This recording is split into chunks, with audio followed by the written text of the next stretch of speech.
एक बार की बात है, एक राज्य में एक राजा रहता था जो अपनी प्रजा के प्रति बहुत न्यायप्रिय और दयालु था। उसके पास एक बुद्धिमान मंत्री था जो हमेशा राजा को सही मार्गदर्शन देता था और राज्य की समस्याओं का समाधान निकालता था। एक दिन राजा ने मंत्री को बुलाया और कहा, मंत्री जी, मुझे एक ऐसी कहानी सुनाए जो मुझे सोचने पर मजबूर कर दे। मंत्री ने सोचा और कहा, महाराज, एक समय की बात है, एक राजा था जो हमेशा अपनी प्रजा के सुख दुख में शामिल होता था। लेकिन एक दिन उसे एक स्वप्न आया जिसमें उसने देखा कि उसकी प्रजा दुखी है और राज्य में अराजकता फैली हुई है। वह बहुत चिंतित हो गया और उसने अपने मंत्री से इस समस्या का हल पूछने का निश्चय किया। मंत्री ने राजा से कहा, महाराज, हमें अपने राज्य के हर कोने में जाकर ये देखना चाहिए कि लोग किस प्रकार जी रहे हैं और उनकी समस्याएं क्या हैं। तभी हम उनका सही समाधान निकाल पाएंगे। राजा ने मंत्री की बात मानी और वे दोनों वेश बदलकर राज्य के विभिन्न हिस्सों में गए।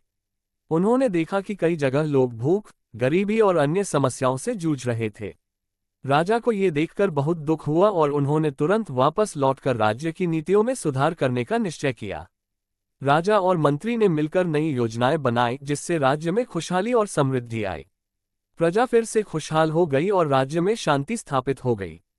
मंत्री ने राजा से कहा, महाराज, एक अच्छा शासक वही होता है जो अपनी प्रजा की समस्याओं को समझे और उनका समाधान करे। तभी राज्य में सच्ची खुशहाली आ सकती है। राजा ने मंत्री की बुद्धिमानी की सराहना की और अपने राज्य को और भी बेहतर बनाने का संकल्प लिया। इस प्रकार राजा और मंत्री की जोड़ी ने राज्य को एक आदर्श राज्य बना दिया। ये कहानी सुनकर राजा ने मंत्री की प्रशंसा की और कहा, तुम्हारी यह कहानी वास्तव में सोचने पर मजबूर कर देने वाली है। अब मैं और भी अधिक प्रयास करूंगा कि मेरे राज्य की प्रजा हमेशा खुशहाल रहे।